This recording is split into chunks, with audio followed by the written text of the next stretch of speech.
ایک مرتبہ پھر پروگرام میں آپ کو خوش آمدید کہتا ہوں۔ ناظرین، حضرت ابو ہریرہ رضی اللہ تعالی عنہ سے روایت ہے کہ نبی کریم صلی اللہ علیہ وآلہ وسلم نے ارشاد فرمایا، جب کوئی بندہ گناہ کرتا ہے اور پھر کہتا ہے کہ اے میرے رب، میں نے گناہ کیا، تو مجھے معاف کر دے، تو اس کا رب کہتا ہے، میرا بندہ جانتا ہے کہ اس کا رب ہے جو اس کے گناہوں کو معاف کرتا ہے اور گناہ کی وجہ سے اس کی پکڑ بھی کرتا ہے، میں نے اپنے بندے کو معاف کر دیا۔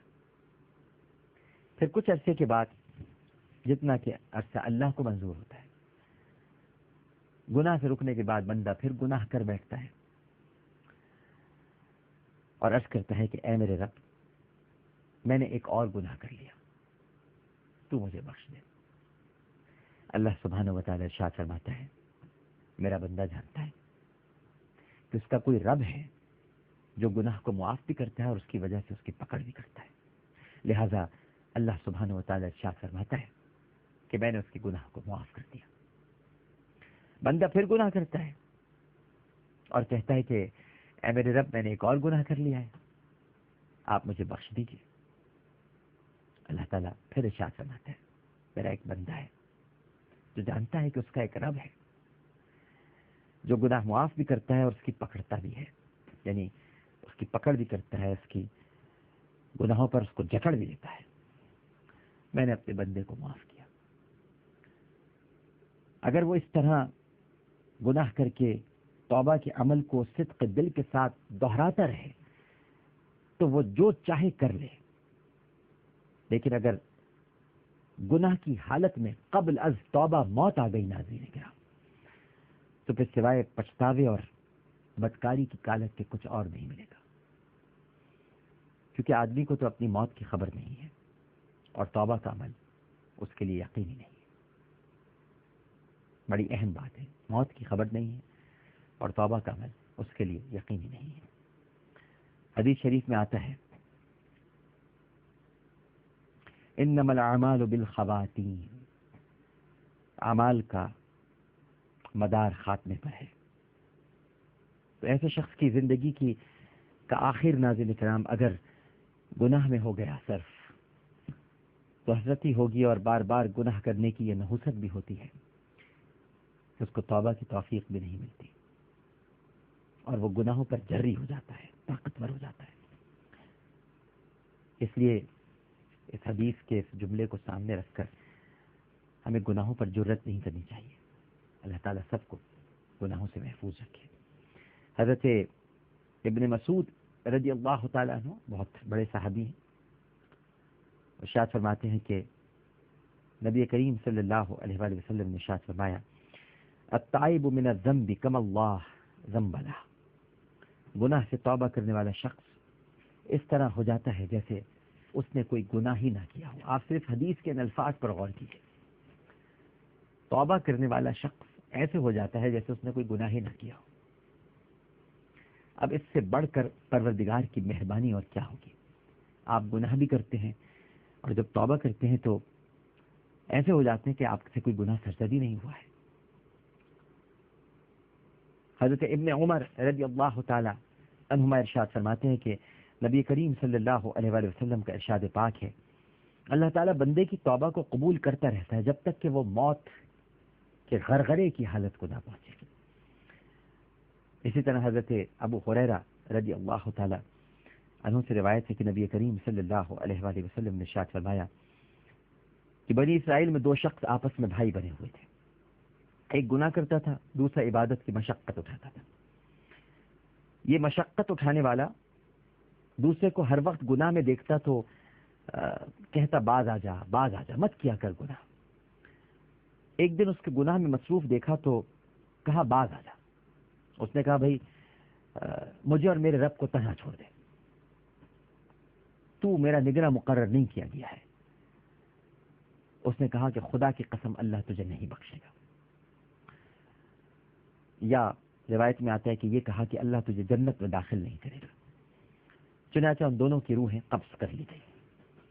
یہ روحیں اللہ کے سامنے پیش ہوئیں تو اللہ تعالیٰ نے محنت کرنے والے سے کہا، مشقت کرنے والے سے کہا، کیا تو مجھے جانتا تھا؟ بڑی توجہ طلب ناظرین کرام بات بیان کر رہا ہوں آپ سے. کیا تو مجھے جانتا تھا یا جو کچھ میرے اختیار میں تھا اور ہے تو اس پر قادر ہے؟ پھر گناہگار سے فرمایا جا میری رحمت سے جنت میں داخل ہو جا، اور دوسرے کے لیے فرمایا اس کو جہنم میں لے جاؤ. یعنی میں آپ کو یہ بتانا چاہتا ہوں ناظرین کرام اس حکایت سے، جو کہ حدیث بھی ہے، کہ آدمی چاہے کتنا ہی نیک کیوں نہ ہو، توجہ فرمائیے گا کہ آدمی چاہے کتنا ہی نیک کیوں نہ ہو، کسی گناہ گار کو حتمی طور پر جہنمی مت کہو، مت کہیے. آپ کو خدا کی رحمت کا اندازہ نہیں ہے. کیا معلوم معاملہ الٹ ہو جائے، کیا معلوم. دیکھیے نا، وہ عبادت پہ مشقت کرتا تھا، محنت کرتا تھا، لیکن ایک دن جہنمی کہہ دیا. گناہ گار کو بھی ناظرین کرام اس حدیث کو پڑھنے کے بعد اترانا نہیں چاہیے. یہ میں سمجھانے کے لیے بیان کر رہا ہوں. جس طرح عبادت گزار کو کسی گناہ گار کو جہنمی نہیں کہنا چاہیے، اسی لیے گناہ گار کو بھی گناہ پہ اترانا نہیں چاہیے. ہو سکتا ہے یہ اس حدیث کا مصداق نہ ہو اور دوزخ میں جلنا پڑے، ممکن ہے. اور یہ نیک رحمت خداوندی سے مایوس تھا، جیسا کہ حدیث سے کے مفہوم سے معلوم ہوتا ہے، اس لیے اس کو دوزخ میں ڈالا گیا، کیونکہ خدا کی رحمت سے نا امیدی کی یہی سزا ہے.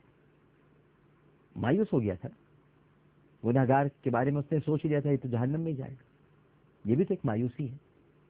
مایوس نہ ہو، ہمیشہ امید سے رہیں. تو نہ اس حدیث کی بنیاد پر گناہ گار کو اترانا چاہیے، اور نہ اس حدیث کی بنیاد پر نیکوکار کو یہ چاہیے کہ وہ کسی گناہ گار کو ہر وقت آر دلا دلا کے اسے جہنمی کہے اور مایوس ہو جائے اس کی طرف سے. اللہ تعالیٰ نہ جانے کب کس کو ہدایت دے دے. ہدایت تو وہ پھول ہے جو دل کے آنگن میں اسی وقت کھلتا ہے جب کھلانے والے کی مرضی ہوتی ہے.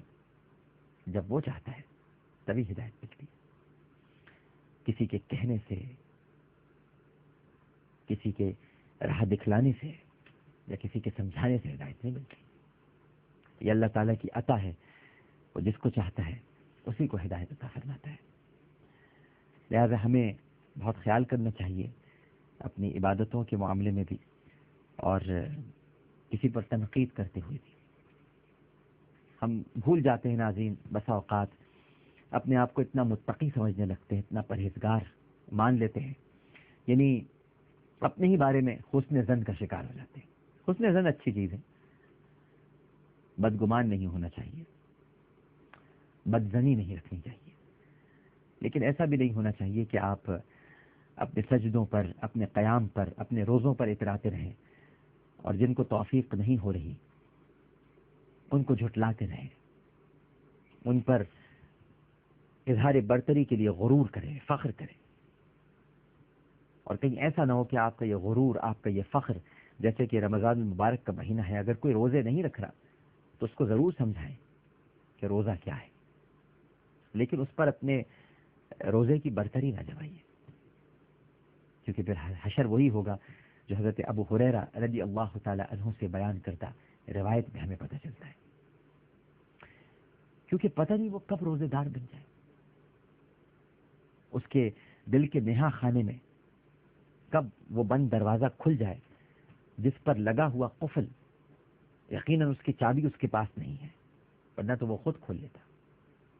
اس کی کلید تو خدا ہی کے پاس ہے، جب چاہے گا وہ قفل کھول دے گا اور بندہ اس کی طرف دوڑتا چلا جائے گا. تو بندے کو خدا کی طرف جانے کا موقع دیجیے، راستے مت روکیے. اپنے سجدوں پہ، اپنی عبادتوں پہ، اپنے قیام پہ، اپنے اس ماہ سیام پہ غرور مت کیجیے، تکبر نہیں کیجیے. اللہ کو اترانے والے، اٹھلانے والے، جتلانے والے پسند نہیں.